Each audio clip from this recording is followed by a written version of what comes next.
Hello, everyone. Welcome back to Talks with My Father. I am Courtney, and this is my father, Mark.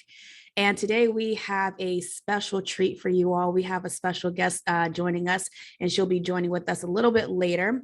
But today's topic is about relationships, and I'm so excited to be talking about this because I've had my experiences with some toxic relationships and some decent relationships. So we're going to be going asking a few questions back and forth, and we're going to start off with pre-relationship things that we need to kind of take care of in-house before we start getting involved in a relationship. Then we're going to talk about actually dating people, and then we're going to talk about marriage, and that's when our special guest is going to join in because I've never been married, so I can't speak on that. But without further ado, we will go ahead and get started with our first question. And again, I want to say that we are not here to offend anyone. We're not relationship experts. We're just here speaking about our experiences and what we've seen work and what hasn't worked for us. But we do hope that you take whatever we say with you and find something important in it or find something useful, helpful with it. So again, we're not relationship experts. We didn't go to school for that, but we have been in relationships, and I think that's credible enough. So without further ado, First of all, good morning, everybody, and I want to tell the twins happy birthday. Oh yes. Victoria and Taylor. Yes, shout out to the little ones, my little sisters. Today's their birthday, and little Zoe. Yeah, and Uncle Wilbur. And first of all, I know relationships are a touchy subject, and I'm just going to just say that it doesn't. We can agree to disagree without calling people beta monkey sims, strong whip, the N word. As Black people, we can disagree. I see a lot of stuff with Kevin Samuels and other Coach Greg Adams. Not here. Like I said, the first podcast, he did me spell the bone. So I'm gonna get that out the way. So absolutely, yeah, we're not here to call anybody beta males, or we're not gonna ask you your dress size or anything. Okay, yeah. We're just here to talk. Yeah. And share what we've experienced. So without further ado, we're going to go ahead and jump in. And I'm so happy that I use this question as the first question because I think it's so important. But I'm going to phrase this question to you, Dad. Mm-hmm. How important is it to love yourself before getting into a relationship?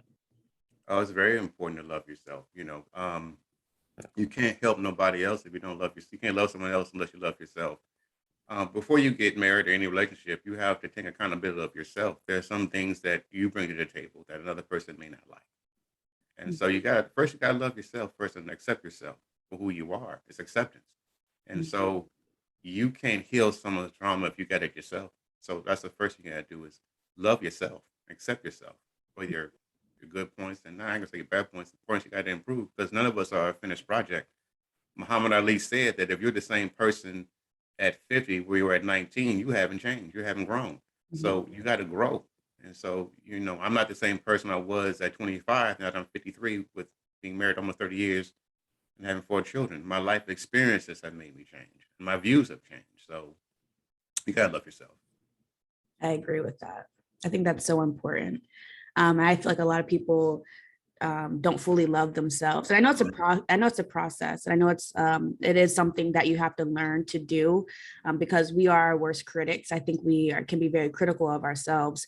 And I saw this quote that someone posted on Instagram yesterday, and it was saying to learn to forgive yourself.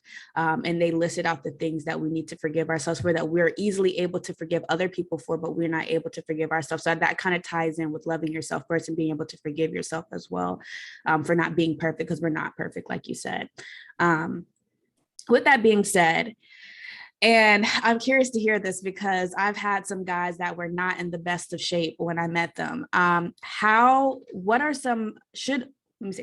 Should you wait until you're somewhat financially stable or in your career before you start dating? So I know we have to love ourselves first, but now we love ourselves and we may not be in the best financial situation, or we may not be gainfully employed. How should we wait to start dating if we're not fully there yet? Well, this goes a question to how you were raised. Mm-hmm. A lot of times in our families, we don't teach our kids how to be financially stable. What we did with you guys, we let you guys get your first job at the movie theater or one of the restaurants. I taught you how to do your you know about 401k and know about your. I always told you guys we don't know math as long as you can do basic math and know your paycheck. so so that's the first thing as people got to do with our children, male and female, is to teach them how to be financially secure Mhm. for the most part. Your mother had a quote, you know, you can have a plan, but watch God laugh. Well, we all got plans, but Mhm. things in life and circumstances happen. Mhm. So you got to be financially prepared. I have, you know, white friends that their dads taught them how to work on E-Trade and things like that, and we don't do that with our kids. It's more to a relationship than not getting knocked up or losing half your assets in divorce. You have to know you had to be financially stable. Mhm. Uh, when me and your mother got married, I took a leave of absence from my job with the state of Michigan just for a year. I said, you know, I got to make if this marriage doesn't work out, I can go back to my job. You have to have safeguards. Mhm. That's not a reflection of, and also for your mother. She should hide her money. Hide her money at Mhm. the Bank of Canada because you don't know what kind of husband I'm going to be. I'm 25, you know. Mhm. So, yeah, you should at least be somewhat financially secure because statistics say, but to raise a kid from 0 to 18, it costs $250,000 to raise a child in this Oof. in this in this society. And, you know, with you guys, with you four guys, embrace this and pay to play and anything more than that with college. Because right now I have $171,000 worth of parent loan debt, and so you know you got to be financially stable. So you really got to talk to your spouse and to Mhm. find out what goals that you really have. Mhm. Because you know there are things that happen in life that you have no control over, and then you get married, you don't blame each other for that. Mhm. Mhm. Well, the reason why I asked that, and like I said, I'm not using names today, because I Hmm. don't want, people to think I'm talking Right, about them. But right, I've dated guys that worked at like KFC, and I'm talking about in our 20s. Like I'm not talking about, high right. school because that's normal. Hmm. Even though I didn't have that many boyfriends in high school, I only had one actually. But like in my early 20s, mid 20s, I dated guys that worked at Popeyes, KFC, and like they really wanted to pursue a relationship with me, but they were really terrible at finances. Like they would always ask me for $20 for gas, or, I remember one guy I dated asked me for $30 for a tattoo, but like he didn't have gas in his car. And, like he was working at the seafood spot. And I thought that was just so irresponsible because you're in a relationship with me and you're asking me for money. So that's why I asked, if you're not in a financial secure spot, should you be dating? Because I feel like your focus should not be on a relationship. I feel like your focus should be on getting yourself to where you should be for the age that you're at. And this guy is older than me. I think he's now 30, but like when we were dating, obviously he was older than me and I had my stuff together, but he didn't. But I'm also understanding that we did come from very different backgrounds. We grew up in Hmm. two different spots in Ohio, and he was raised in a single parent home, welfare, government assistance. And then I didn't grow up like that. So I was trying to be understanding to the circumstances that he was in. And I understood that my privileges, coming from my side of the relationship. But that's why I was really asking, should you really be in a relationship if you are not in a place where you can even take me out to, you can't even take me out to McDonald's. And you work there, but you can't take me to McDonald's. Like, I just want to know, what is your take on that? I guess from a male's perspective too, because I understand that we're different in society. Well, was he? Well, in that situation, was he trying to go to school? Was he working two jobs? Well, it was the circumstances. What? Nothing. That is a good question. I guess we should talk about circumstances. Nothing. I mean, he was just trying to make it, and those are his words. I'm just trying to make it, and I understand that life is hard. It is hard to try to make it in life, but he wasn't trying to go to school. He wasn't trying to take night classes for trade schools or anything. He was just still living with his mom, and he would bounce from his mom's house to his sister's house, and just sleeping on the couch. He didn't even have a bedroom. So I would just say that's. This is also going to another thing about because I'm not going to criticize them. This is something when in our community, single mothers and not Yeah. having a male in the house.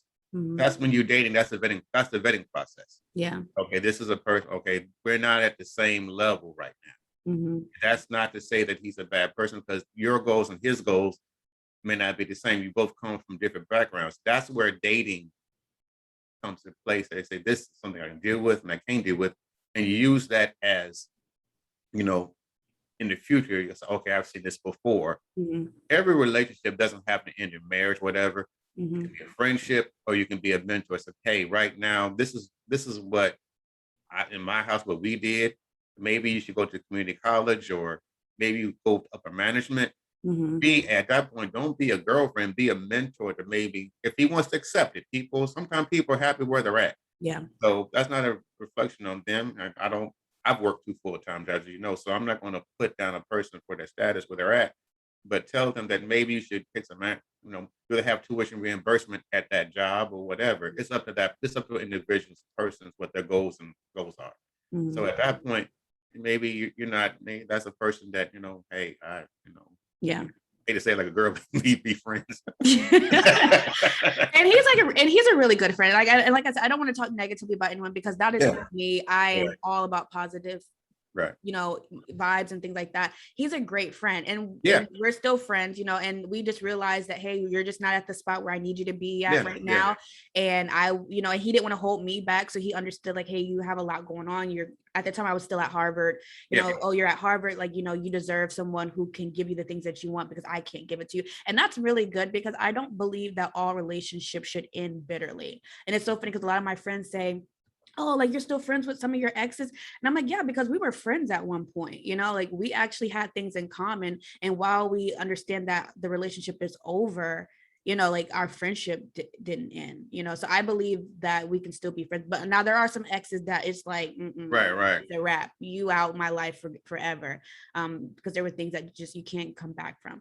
But that's good. I'm glad to hear that, because I struggle with that, to meet them where they are, or let them go, because you can't wait for someone to get Right. ready. That's a process that they have to do on their own. And I struggle with that. I struggle with, hey, we're all a work in progress. Should I stick around Mhm. and wait for them to get it together, or do I go and find someone who already has it together? And vice versa. I'm not attacking men. I think that this conversation can go both ways. I think women should take some of this too, because women think that just a pretty face can get them somewhere, Right. Right. and they don't bring anything to the table, because men don't want that. But we'll get to that later, like during the marriage part, because women, I think, sometimes can feel like they just being pretty and just being there is enough. But we'll get there later. Um, so you kind of alluded to it already, but what are some things to think about when you're looking for a partner? Not necessarily for marriage, but you're looking to date. What are some things from a male's perspective do you think, or just in general? Actually, let's make it in general. In general, what do you think people should look for in a partner? Okay. I was like, once again, it depends on what where you're doing. I know some women date with a purpose to get married or find a husband. Mm-hmm. From a man's perspective, let me go back to the beginning. Men, traditional men, are taught to be the provider. Mm-hmm. Uh, Women were taught to be more nurturing than men, because me and your mother are yin and yang. There's some things, like in the very first podcast, your mother is very nurturing and forgiving, and the dad is like, life ain't fair. Mm-hmm. you know, Yeah, I'm gonna definitely. pay. As black men, we're taught that, I told you guys, you got to work twice as hard to go half as far. Mm-hmm. So when I know I look at a lot of podcasts with O'Shea Duke Jackson and Kevin Samuels, and men want femininity. We want a woman to be a woman. I'm not saying cook and clean and do that, but we're looking. First of all, the first thing it is physical attraction, because when I meet you, I don't know you got a PhD from Harvard. I don't know. I'm going by what you find attractive. That's not saying 24, 36, 24, the body size. Every person has a preference. I've Mm-hmm. always told you guys that no one is ugly. I always told you that.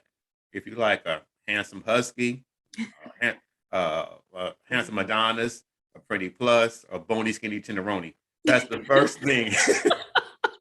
That's the first thing that you got to go by what you find attractive. Okay, so but then once you get past, then you start dating. You said, okay, something like I said, you have to, there's some women that like to fish, hunt, like football. Enjoy the process of dating. I know things different now. You got dating apps, Tinder, swipe left, right.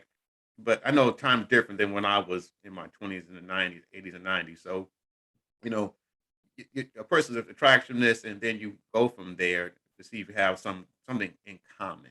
You know, Mhm. if your goal is to, if your goal is to be a player and date 5 different women at the same time, if that's your thing. If you're a woman that you want to get the bag, it depends on where your mindset is. But as Mhm. for me, is the first is the attraction, and then with me and your mother, we would sit down and talk about all kind of things from politics and everything, and Mhm. just find out where that person is as far as mentally, if you can. And like I said, does accept a person for where they're at that moment at that Mhm. time. That's Mhm. what I would tell people. But men really look for it. But it's the first thing men look for is femininity. I know a lot of women now got tattoos and things and green and red hair. I mean, but there are some men that are traditional. But I also know that every man ain't like me. Yeah. And I understand that times have changed with Tinder and dating apps and things like that. So Mhm. I can only talk about it from my perspective Right. of being 53 years old. But those are some of the things that because your looks are going to go away. Because I'm not the man I was at 25. I'm blind, bald, and diabetic. So so I'm not going to sit there and tell any man something different. That like I told you before, you accept people where they are and leave them where they're at. So, Mhm. but being married almost 28 years, my opinion of that has really changed. So, Mhm.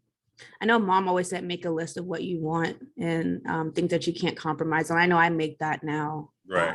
and make sure that they at least check off majority of it. And then there's just some things that, I can't accept. Like I look at, like you said, their relationship with their parents, and Right. it's kind of like an indicator. And I know I was reading a lot of articles. It says that a lot of women tend to date men that remind them of their father. I know that sounds creepy, but there's certain, like if they had a great relationship with their father, it kind of reflects on the type of man that they want. So now I'm looking for someone that's kind of similar to you, Christian like, or a man of the cloth or something like that, and kind and compassionate. So I think that's also necessary. And I think it goes the same way. I think men also kind of look for something that's similar to their mothers. I Mhm. know Chris said he wanted to marry mom when he was little. So Well, like yeah. I was telling, the first man that a girl loves and looks up to is her father. Hmm. So that's not really creepy, and that's why it's so important. Hmm. I know people, it's even if you're not married and it didn't work out, Hmm. let them kids have a relationship with their father. Yeah. Got to have men in their lives. In the very first podcast, we cannot have black wealth unless we have strong black families. It's Hmm. just you can get mad at me, call me a coon, call me a sellout, whatever. It is what it is. Hmm. And I hear this thing about the high. I'm going off subject. Hmm. I really want to talk about this about the high value man or the 6 figure ninja. I'm gonna gotta go there. Your grandfather, Forrest Roberts, worked at General Motors, skilled trade. You know, he put 3 of his kids through school, and he was a factory worker. Does that not make him a high value man? I work 2 full-time jobs, and 3 of my children are going to get their degrees. You guys have never been in jail. You're going to school, and all of you have. I may not always agree with the choices that you make or the things you do, Hmm. but as quality people, does that not make me a high value man because I don't make 6 figures? Hmm. Am I less than? I'm not. I see a lot of things on these sites that women say that I don't want to wear a regular dude that works 9 to 5, whether it's a bus driver or factory worker. I want the boss dude, which is fine. But let's be real with this. The average salary of a man in America is about $55,000 a year. Hmm. The average height of a man in this country is 5'9". They know you ain't giving the LeBron James. It is what it is. What it is. And and women, and I always said what the lunch letter is that we're trying to divide and conquer. I know you read the lunch letter when you were at Hmm. Fisk. Let me give you a little bit of statistics that the women that say that I don't want a guy that works 9 to 5 and I make more money than him. And I Hmm. also hear this narrative that the most educated segment of our population is black women. So let me give y'all out there some statistics. 51% of white women have degrees. Hmm. 44% of white men have degrees. 34% of black men have degrees. I'm sorry, 34% of black men have degrees, and 24% of black men have degrees. This is according to a statistic from a podcast called the Pink. It was called the Pink Book Lessons. It's from a woman's perspective. Okay, Mhm. so the most educated segment of our population is white women, but the narrative out there, you try and divide black women from black men. Yeah. Okay, if you are a black woman and you make $75,000 a year, you're gonna put down that guy that makes $60,000 a year. Honey, you got student loan debt over 100 grand. He doesn't have that. So you're bringing your luggage to the relationship, but you think you're better than him.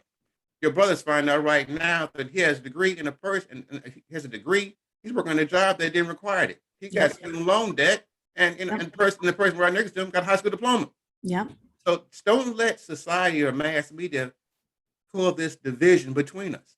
Stop that. I don't get into a tangent about race, but I don't want men like me to be put down. Oh well, but then when you don't, it hurts when your own people don't accept you. It Mhm. hurts. It You know, does. it does. And so same thing with you. I know a lot of times you were conservative or Republican. People called you names.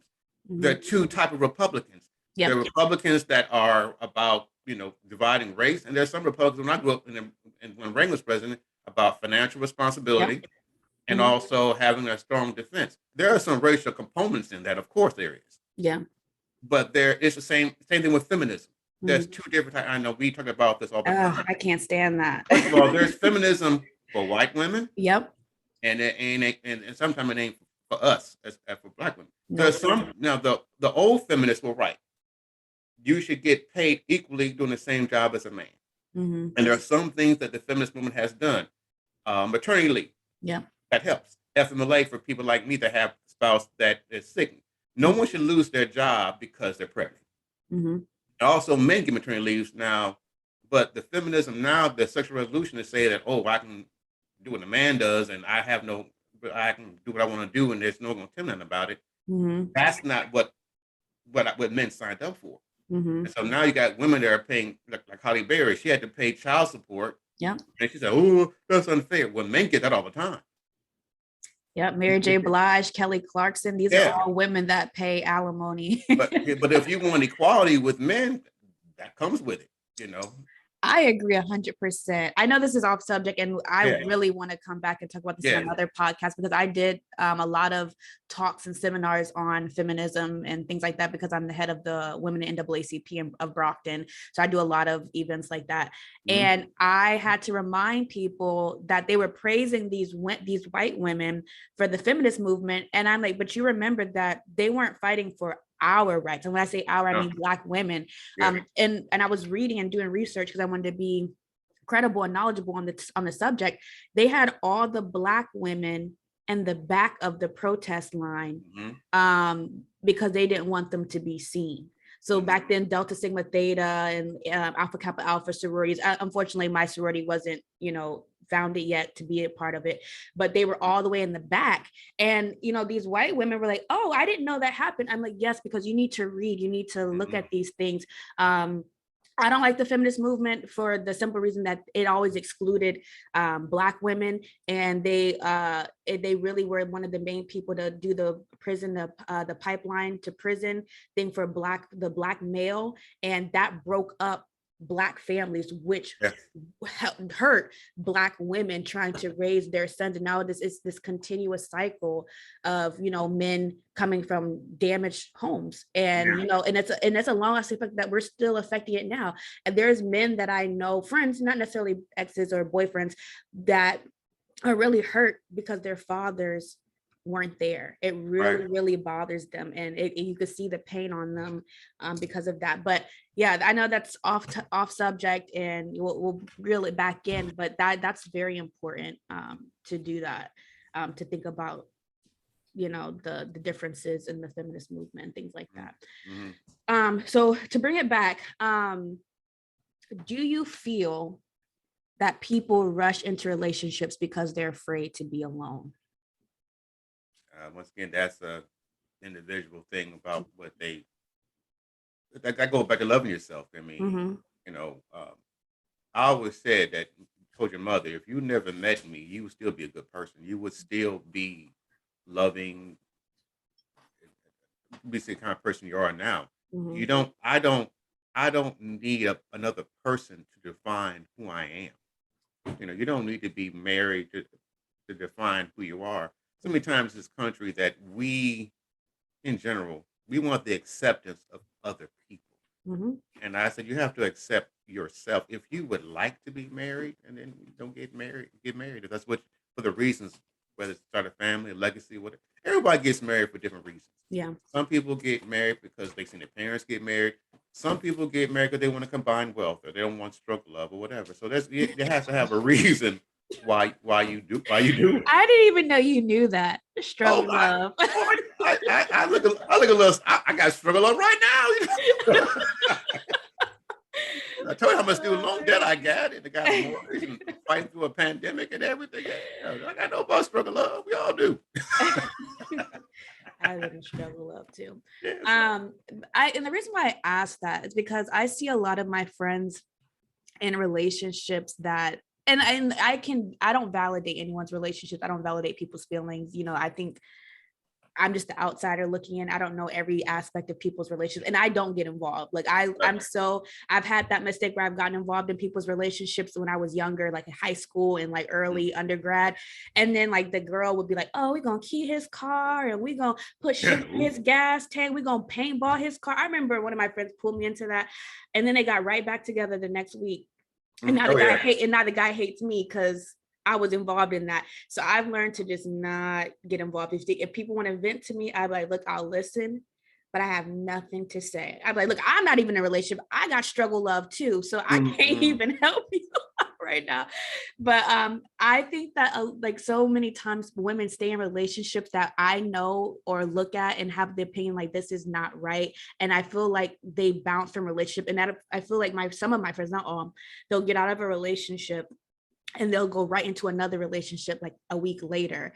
And to me, it's the perception that I have that they're afraid of being alone. They feel like they have to be in a relationship, and they don't want to sit with that pain. So that's why I asked the question, because what I've seen in my perception is that women or some people don't like being alone. They don't like coming home by themselves or laying in bed by themselves, and they bounce from these relationships, not giving them time to heal. For me, I like having a break after a relationship because when I don't like sharing my bed. I hate laying Okay. next to somebody. It gets hot and get off me. I don't like cuddling. I'm a very non-traditional woman. Yeah. I Right. don't remember anniversary dates. I'm not super romantic. I don't like holding hands. I don't like public displays of affection and things like that. So I'm okay with being alone and not jumping into a relationship. But I just was curious to see if you thought the same way that I think, because I understand that some people may have a different perspective than I do.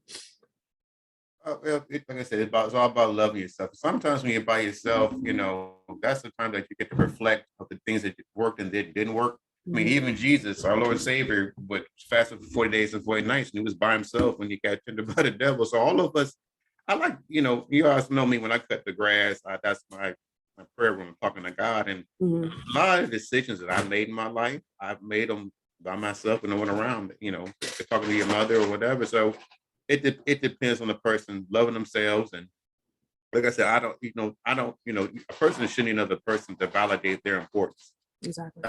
That's me. I don't need validation from other people.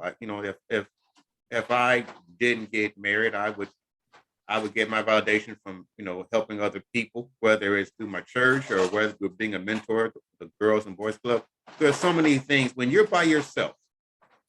Uh, take the time to know yourself, and if you want to help others, people can learn. I ain't gonna say from your mistake, but from your experiences. If you're or in a toxic relationship, or then you can help other women, and also men be in toxic relationships too, so you can help other men. And what I try to do when people ask me advice, I don't, like I said, I don't preach them. I just said I teach them from my point of view, from my prism. I don't, like I said, I don't. I tell people to eat the meat, spit out the bone. So take that time to be by yourself to think about what you want. You have goals, and you can have goals that you can set for yourself. When you're by yourself, you say, now that I don't have to worry about a relationship, I can now focus on going back to school. I can be a better mother, I can be a better father. You can do those things until you find. Sometimes love happens when you least expect it. You look for it, it never happens when it happens when you least expect it. So, Mhm. so embrace being by yourself sometimes. Mhm. It doesn't. Don't let society tell you what makes you happy. I agree with that. I know some people, say I live in my own truth or whatever. That's fine, but as long as that truth doesn't hurt other people, and I think that, so you know, Mhm. I know we're going off subject, but I know that it's so funny that people look up to Megan Thee Stallion and then Carly B. Do you know Carly B? When I let her daughter listen to that one song, Oh yeah. so it's Mhm. amazing. So if it ain't good enough for it's good enough, it ain't good enough for my daughter, but it's good enough for you to warp your mind. So Mhm. so that's I know it's off subject, but topic. But like I said, But don't look that's up. important because when it comes to Yeah, raising children, you want to yeah, make sure that the person you're raising your children with have the same values that you have. Because I mean, I like the yeah. song, but I wouldn't have my kids at all listen to that and taint their little brains. Right. Um, yeah, there was something that you said that I wanted to talk about. Oh, least expected. I have to say, some of the greatest relationships that I had came when I least expected it. I wasn't looking for it. I was really focused on myself. I was involved with the NAACP at the time and my sorority, and I was in school. I was focused on trying to do this women empowerment project and things like that. I was in church heavily back then, before COVID. I was going to church every Sunday. And then boom, this relationship popped up and it was really great. I really enjoyed that relationship, and because it wasn't forced, I wasn't looking for it, and we had a lot of things in common. And so I agree with that. I think the best relationships come when you're focused on yourself. And I know we're kind of deviating from the subject, but this person also made me a better person. And I always think that when you're dating or you're looking to find your partner, this person should make you a better version of yourself. They should never take you out of character. They should always want you to grow and to learn about yourself and things like that. And he definitely did that. So um, What I I would encourage, huh? what I'm not gonna say it.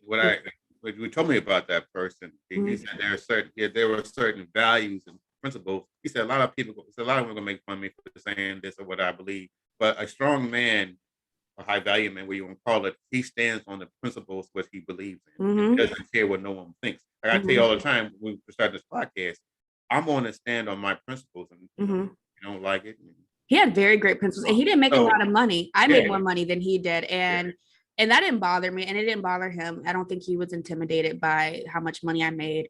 And he was a man of God and things like that. So I don't know. It was a different perspective, and he was called lame. And like I said, he wasn't my type. When I first saw him, I met him twice before right. we actually talked, and he remembered the two times that he saw me. And I never, and he could say, "Oh, I met at the we met at the library. You were at this event, and then I met you at this breakfast, this gala thing, and you were there." And he remembered what I was wearing, and I overlooked him. I just kept overlooking because he did look a little nerdy. I ain't gonna lie, but but it was a mutual friend that we had that called me, and she said, "Hey," and I'll call it, I can use his name. I don't mind using his name. She's like, "Charles is interested. He said he messaged you on Facebook, but you didn't respond back. And he wanted to know more about you. And I told him that you were a very nice woman and that, you're involved in church and things like that. Cause he was involved in church as well. And then that came to be, and it was great. He did make me a better person. I stopped drinking around him. I watched my potty mouth. I became I Okay. didn't cuss as much. Actually, I didn't cuss at all when I was around him. So, and it made me get involved more with the church. I think I had joined a few church committees and things like that at his church. And yeah, so I will say that to women, that don't overlook the ones that may come off a little nerdy, because they do treat you the best. I'm not gonna Oh, lie. now I have a question now. Since we're talking about my question, this is the question. Not let me go ahead and say this. Why do women don't like lame dudes or good guys? That you guys prefer the Brass, the Chaz, the Bubbas, the Pookie and Ray Ray? Why is it that guys like me we come across as lame? It's why do they pick that? I think it's, and it could be different for different people. I think some people really are attracted to the hood ninjas. There are women that Okay. really are into that. Like, I need me a thug. He gonna protect me, and they don't worry about them going to jail. They don't worry about being a single mother because they gotta raise their kid alone because they're their spouse or their partners in prison. So there are those women that just really like that and they don't like the nerdy. There are some that are conditioned to think that they want a bad boy. And I think all women, not well, maybe not all, but I know a lot of women that go through this stage of wanting the bad guys because they think it's cool. But deep down, they know that they want to marry the Kevins and the Johns and the Marks. So, like I think deep down we know that we want that, but at the moment, like we're having fun too. I think we want to have that experience of wanting to be with the little Ray Rays and the Quans and things like that. So, But I also, just think it's society, and I'll finish up this and I'll let you go. I think also I'm a huge thing about what you listen to and what you see. I believe in the third eye. I believe that what you watch affects your soul. So I think I'm guilty of it. I love watching Power, Raising Kanan, and I know like the imagery of those shows are not good for your soul. I mean, like a lot of people don't understand that. Like, oh, it's just a show. Like I'm just watching this, but it does kind of sink into your soul, and it kind of affects you and how you think. People don't give credit enough to the things that you listen to. And I listen to rap music. I am a huge Gucci fan. You know that. I listen to Gucci. I listen to it on my way to church. I listen to it on my way to work. I know I do. I'm guilty. I love Gucci, but I also know that affects my thing. So when people listen and they listen to these gangster rappers and they watch these shows about these these drug dealers, I think then somehow society has conditioned them to think that that's what they want. And I think society portrays these nerdy men, and then now we think, oh, I don't want that guy. I mean, it's the perfect example of the movie Waiting to Exhale.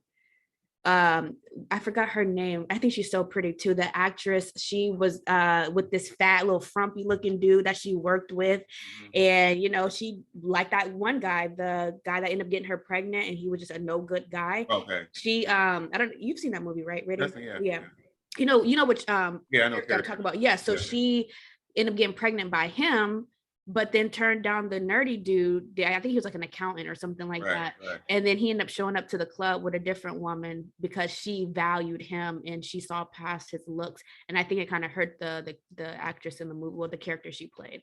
So I think it's society conditions us to not like the nerdy looking ones.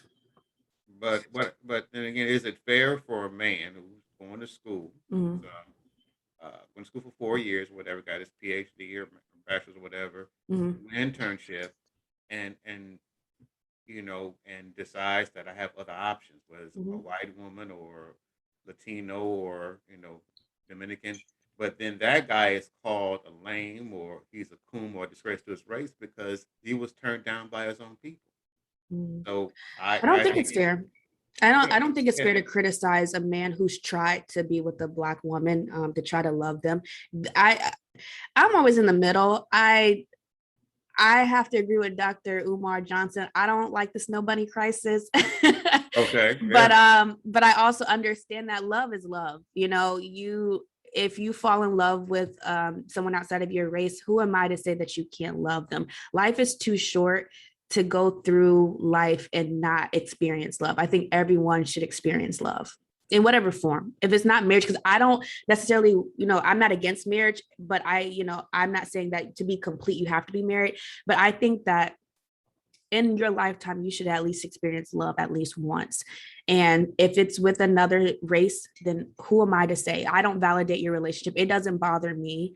But I am one of those people that look at, a Black man with a white woman, and I just kind of like, kind of shake my head, but then I get over it because you know what? They're happy.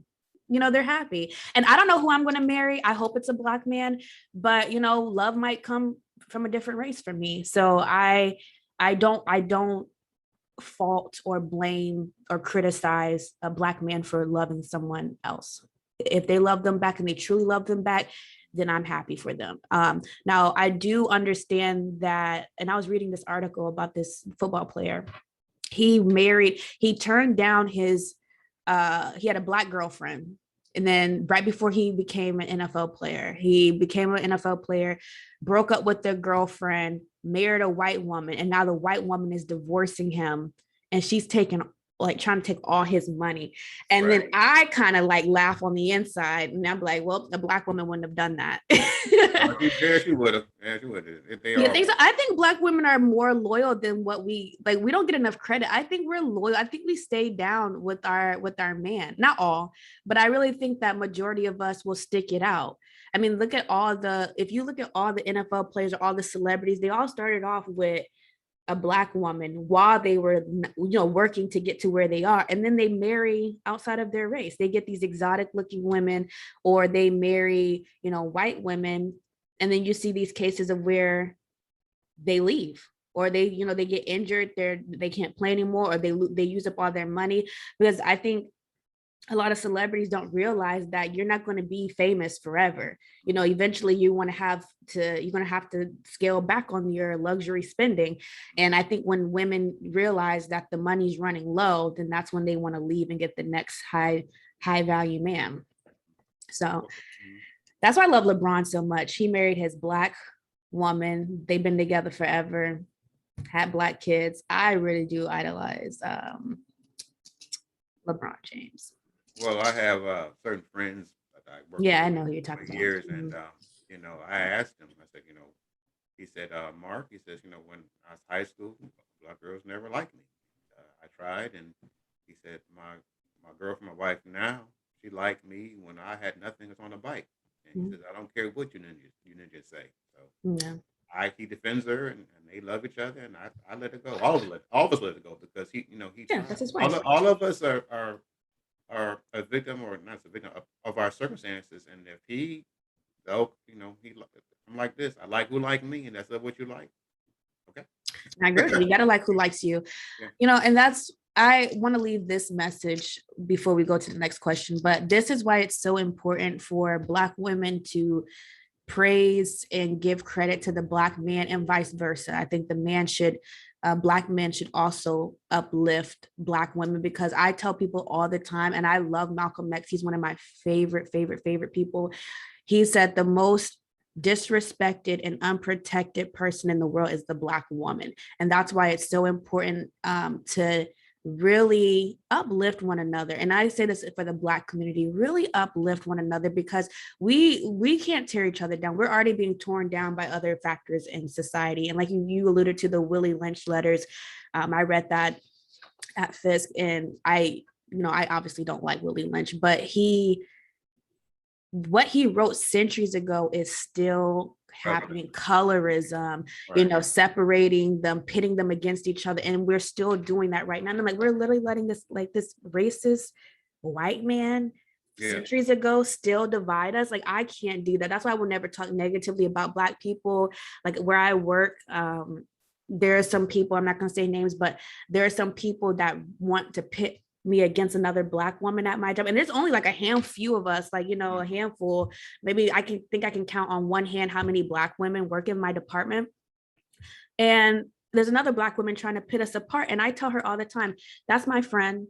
I think she's great. And she does the same thing back to me. She says, if, hey, someone said something negative about you, I shut it down. I say, no, Courtney is amazing. We talk, we go to lunch, I'm her friend, right? Like, we shut that down, because I don't believe in pulling people down. And I don't believe in Black women pulling black men down. I have friends that will say something negative about a Black man, and I'll stop that. Like, I stop all negative conversations. I'll say, you know what? I don't want to have a negative conversation. Whatever your feelings are, keep it to yourself, or you can talk to somebody else about it. But I'm not going to tear down the Black man at all. They go through enough in life. They don't need to come home and hear all this negative stuff. So I'll leave that with that. I think we just need to do a better job at really being unified and not talking down to one another. And I also believe that if you want to marry a white woman, cool, but keep black women out your mouth about it. Like, that's the problem that I have. You can marry or date whoever you want, but don't talk negatively about Black women, because your mom's a Black woman, your sister's a Black woman, your grandma's a Black woman. There's Black women in your life, and you want to sit and talk about it. And then whenever someone says something negative about your mama, literally. So just like, I think we just need to stop talking negatively about one another. If we don't like somebody, you ain't got to talk about them. Simple as that. Also, just if dating a different person, whatever it is for you, that's fine. But like you said, don't put down, Mhm. oh, this is better, or the swirl saying, oh, this is better than being with a black man, a black woman. That's Mhm. that definitely needs to stop. And so even though guys called me at Pioneer Center called me lame and all the other stuff, I never dogged my black brothers back, because like you said, we're all going through the exact same thing. The cop will pull me over just like pull you over, Mhm. regardless. So I'm not gonna, even some of my brother-in-laws, that was no, that's married to my sister. It ain't for me. I ain't married to you. So Mhm. that's between, because I've always been black men, and even though they ridiculed me for not meeting the standard of what you think a black man should be, wearing Jordans or whatever, do Yeah, right. It's just not me. I hate that. I'm happy who I am. So, but I also am not going to dog you either. So just had a mutual respect. Yeah, we got to get over that. I think there's different levels of blackness. I mean, like, we're not a monolith group. We're not Right, right, monolithic. We can't. Oh, this is black. If I don't eat chicken anymore. I eat a very strange diet. I eat exactly. like people say I eat like rabbits. So like we got to get over that. Oh, I'm not black unless I do that. And Fisk really tore me apart at school because I didn't fit the mold of the black. Like I'm natural now. I have natural hair now, but at school I didn't have natural hair. Oh, you're not black because you put that creamy crack in your hair, and oh, Right. you're not black because you don't I never watched this movie. Like I never seen the movie. I can't remember what movie I've never seen. And I was like, oh, I've never seen that. It's like, what? You've never seen that movie? Oh, you're not black. We're taking your black card. What? Right. And then when I had my conservative views, and I'm very liberal when it comes to social issues, but I'm Right. conservative when it comes to the financial parts, the fiscal Right. parts of politics, the Right. economy. That's where I'm conservative on. And because I had different views than a lot of the people in college, I was not black enough for them, or I wasn't black. And I wrote a paper, and this is off topic, but I wrote a paper about how I said the general mass of people are not educated enough to vote. Yes. And I wasn't saying take away our right to vote. I'm a big advocate for. I fought against voter ID laws in Ohio.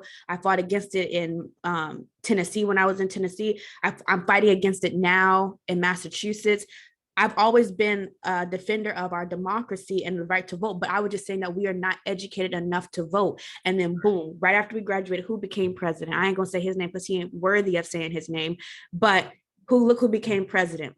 But his antics, his policies went against poor people, not Yeah. poor black, not poor white, just poor people. Right. These things went against their own best interests. And these are the same people that voted for him to get into office. And it was just so funny because now the white women who voted for him, because an overwhelming amount of white women voted for this president. And then those are the same women that were protesting him against him in the streets. I said, but I was wrong in college. I wrote a paper saying that we vote against our own best interests, but nobody wanted to believe me. But I laugh. I have the last laugh. So, and I had a lot of people, DM me on Instagram saying, "Oh, I remember we had this debate in class, and you were right." I had a few people from my policy classes, reach out and say that, I see now I was ahead of my time. Well, 'cause like I said, it all goes back to how you were raised. Because I think your mother had most of you guys work the voting booths. Is that correct? Oh yeah, we all four of us, I think, Yeah. worked. So that gave you a first chance to see how democracy works. And when you're voting, don't just read a pamphlet. Mm-hmm. We say we're supposed to be in the information age. Go on your smartphone and look up the candidates and what they believe in. I think I had one some person drop some literature off to me, and I talked to him for about 20 minutes. The Good. sugar came on my face. All So people should do that. I just really want you to. Voting is not just the president; it's also for your school board and Mm-hmm. things like that. To vote who's on your school board, because a lot of people they want to take out critical race theory from school. They want to downplay slavery and Mm-hmm. our history of, and also the Asian Americans too, what they happened on the railroad. So you have to be educated people when Yes. you vote, and you look at all of the issues. It's not just who's president, who's Congress. It's also the things that, like with us, with MRDD, for people with disabilities, special needs. I always vote for that because, of course, we have, our situation with our child. So I read those and how it's funded, even from the most smallest things, from the levies or millages on schools and things like that. So be educated on everything. Like I said, Mm-hmm. don't just don't look up Gucci Man and Nicki Minaj and everything else. Be a part of what's important. Use your smartphone for what it's supposed to be for, and look up Mhm. look up research and your own research and vote for, like I said, your both interests. Because I'm like, they say, yeah, black people are Democrat, had nothing happened in 50 years, but white people, Mississippi, you vote Republican and you're still in the same predicament. So, Mhm. they, you're Mhm. poor in Mississippi, but you vote Republican.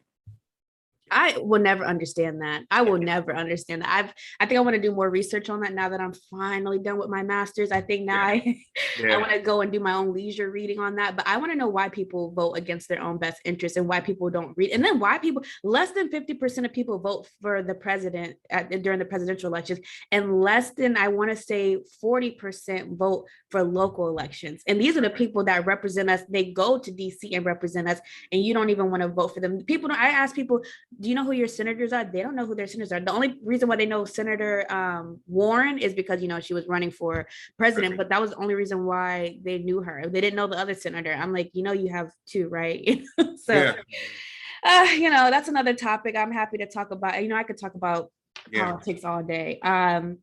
So that kind of wraps up our pre-relationship. So now let's talk about dating. Like, we're already in the relationship, and I think this is really important.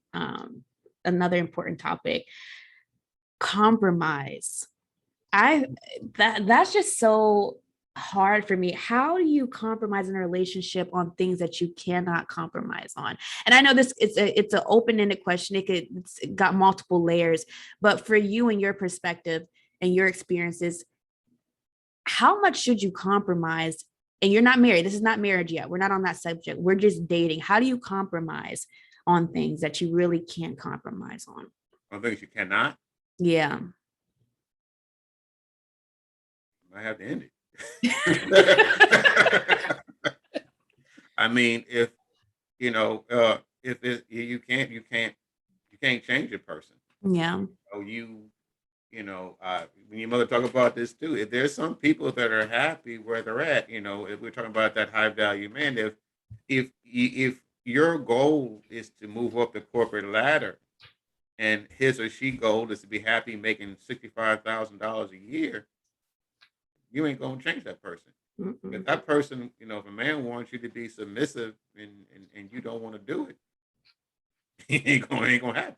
So, that's something that you might just have to let go and be in the friend zone, be a friend. So, there's some things that you can't compromise. If you want kids and that person doesn't, that's what that dating and that vetting goes by. That you say, okay, well, this is something we can't Mm-hmm. compromise on. That's not to say that you can't revisit it 5 years later, because like I said, we're work in progress. That's why you should end the relationship as cordial, because maybe 2 years down the line that might change. Maybe that person might get tired of being stuck at that 65,000 like that. Maybe that he or she might be willing to climb up that corporate ladder. So there's certain things, that you can't compromise on. And you just have to end it fairly and just end it with no hard words. There's some things like, if you have a job on the East Coast and if he has a job on the West Coast, and some people don't want a long distance relationship. Mm-hmm. So there are certain situations where you might just have to let that go. And Yeah. so like I said, we're all part of our experiences. So if there's certain things you can't compromise on, then you Mm-hmm. just say So would you say sacrifice is necessary in the dating stage? we well, it I guess depends. It depends where it's going. yeah. I just because I dated a guy that wanted me to sacrifice so much, and I was just so confused because I didn't see a ring on my finger. We never talked about marriage, and I really wanted to move to DC, and because where majority of the work that I like to do is centralized in that area. And he was like, well, I don't want the relationship if you move. So then I was like sitting here thinking, like, do I stay around and see where this goes and pass up on my dream to go to DC? Or do I go and, figure it out in DC and then find somebody there, or find someone who's okay with me being in DC and things like that. So we disagreed on this heavily because I just felt like I had to sacrifice a lot. I didn't go to school for all these years and stay up all night writing papers and researching just to kind of like be stuck Right. and stay in a relationship. So I guess you're right. I guess it does really depend on where that relationship is going. Sometimes I think, I won't say everybody, but I think the guys that I've dated asked me to sacrifice too much, and I didn't really get anything in return for it.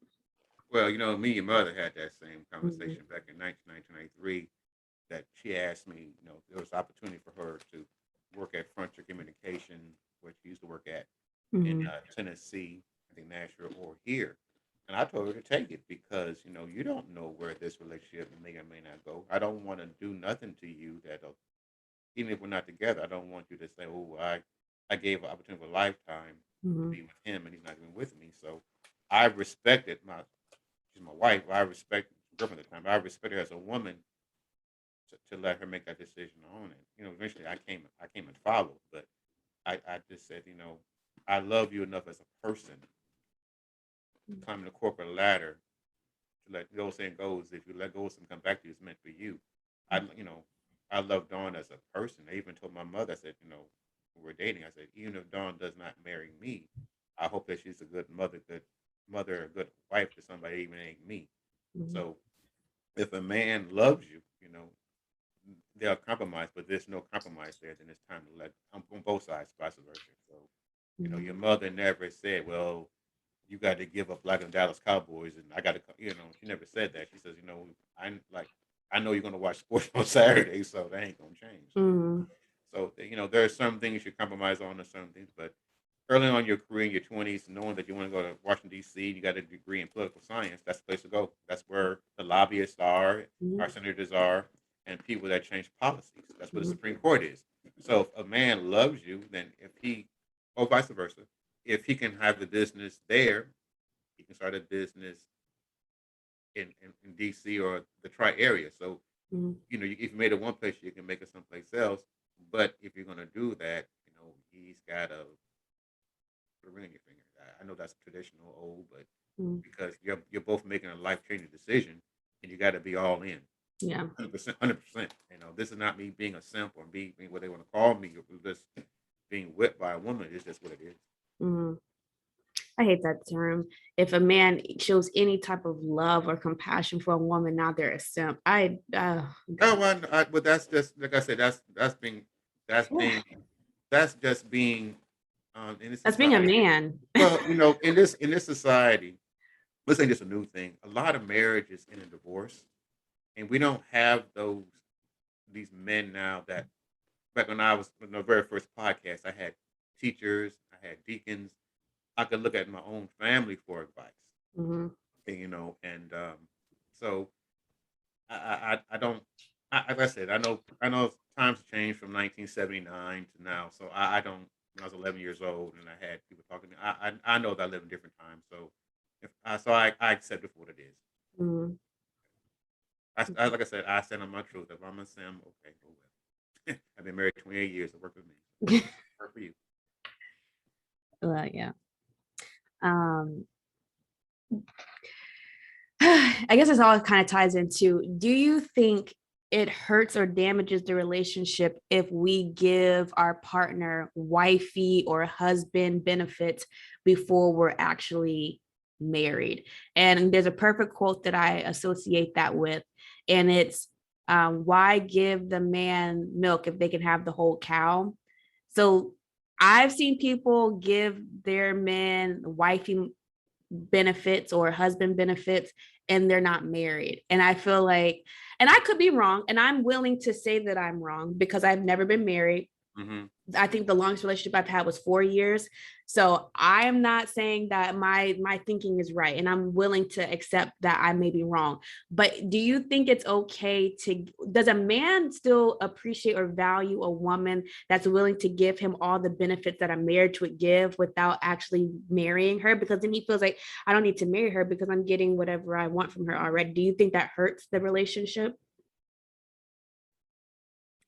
Well, let's be real. Most people don't save themselves from marriage. So back in the day of marrying a virgin, that's pretty much something Yeah, that's that's gone. pretty much gone. So, like I said, I'm gonna probably offend my church followers out there.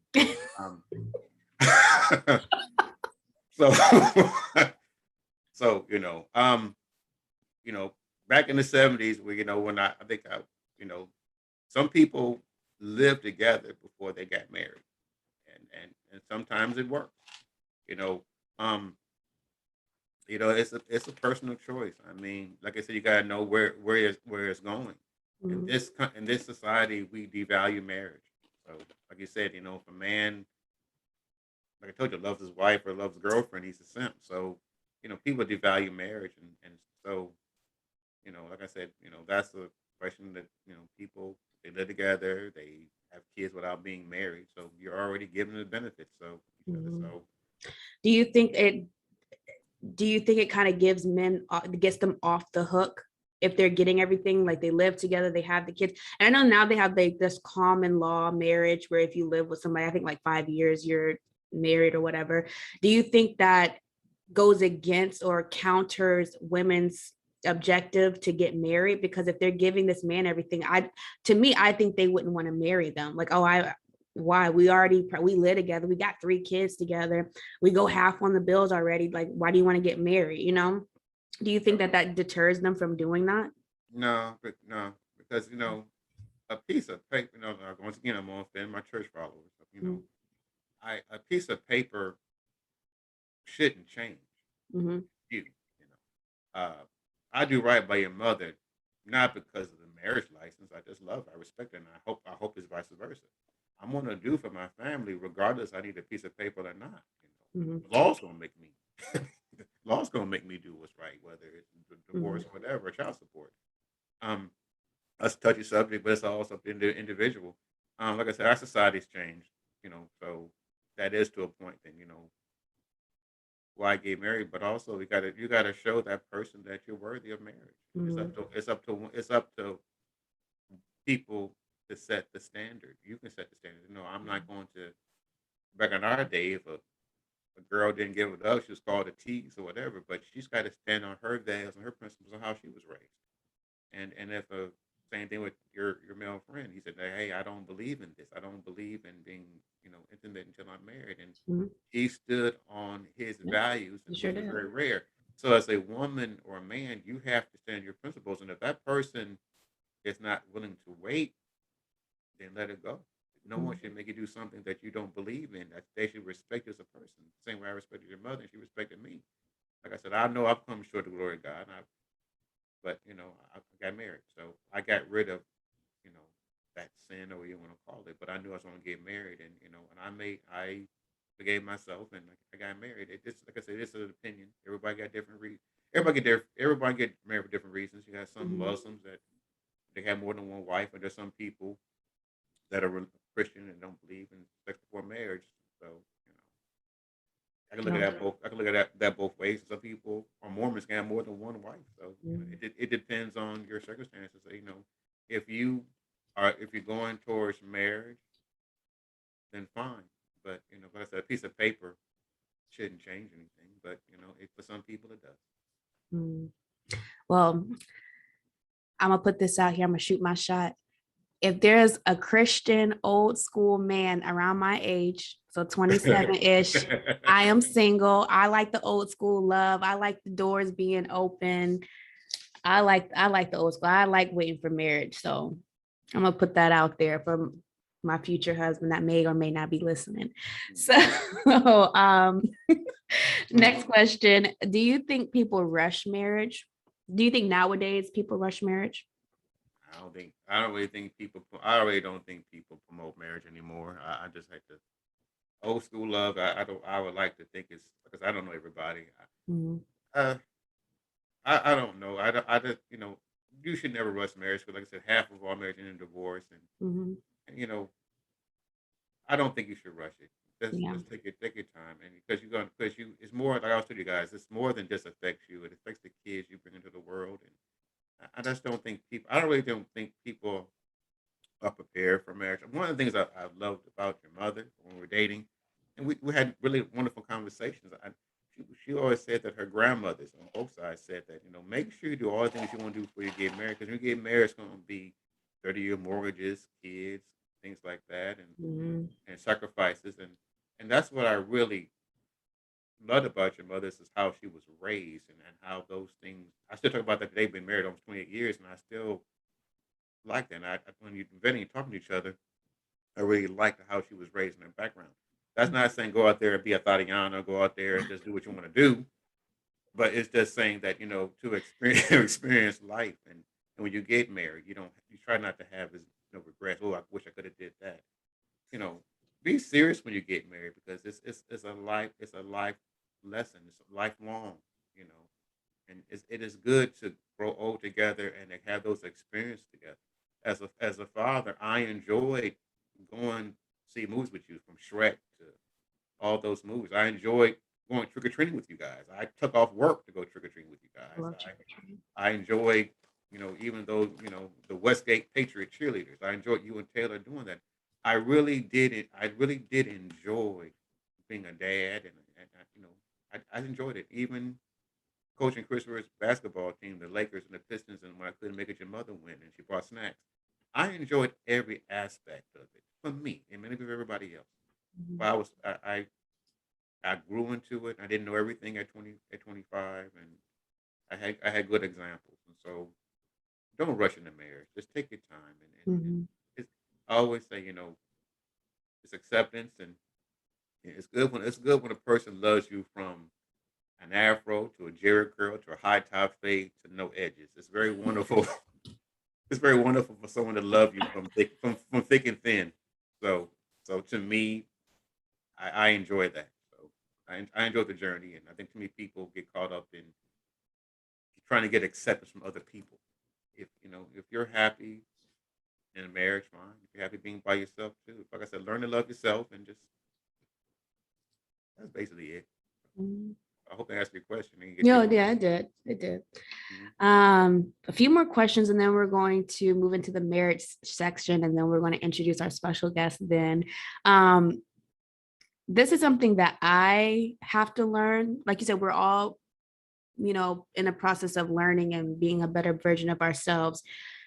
What are your thoughts on keeping a relationship private versus asking for advice outside of your marriage? So, um, a lot of my relationships failed because I had a lot of people in my relationship. And I also contribute that to me just being stupid and young, like college. I was, 19, 20, 21. I had a lot of people in my relationship and they knew about my problems and things like that. But now that I'm in my more serious relationships, and I really don't count my high school or college relationships because I Mhm. don't think that they're real, but I'm counting more so the ones in my, mid 20s. Mhm. What are your thoughts on keeping everything private or seeking advice with other couples or with your parents, for example? Like I know I go to you and mom a lot about, my relationship problems. What are your thoughts on that?